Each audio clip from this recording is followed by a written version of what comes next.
Hello elementary teachers, let's grow food gardens in your classrooms and schools. Last week we went through the part 1 of the video series about school garden summer maintenance. We said a well-designed school garden only requires watering during summertime.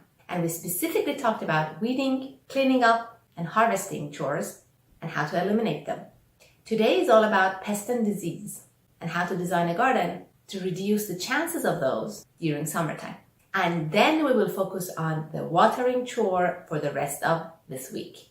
So how do we design a school garden to reduce the chances of pest and disease as much as possible during summertime so that our parents' community don't have to deal with those? There are 4 main points that you need to pay attention to. Number 1, dense companion planting with marigolds and all kinds of herbs interplanted all over your garden. Number 2, proper trellising and support for those plants that need to be off the ground in order to avoid getting into all kinds of diseases.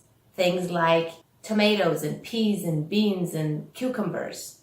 Number 3, using super quality soil in the first place and then doing a thorough natural fertilizing right before you leave for the summer. Now remember, if you have been following my recommended list of seeds to grow with students in schools, you wouldn't be planting things that require special needs during summer in terms of fertilizing.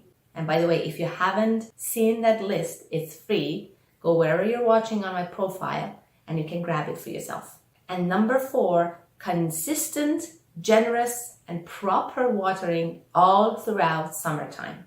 If you design your garden paying attention to these 4 things that I just talked about, your parents wouldn't need to deal with fertilizing or any pest and disease during summertime.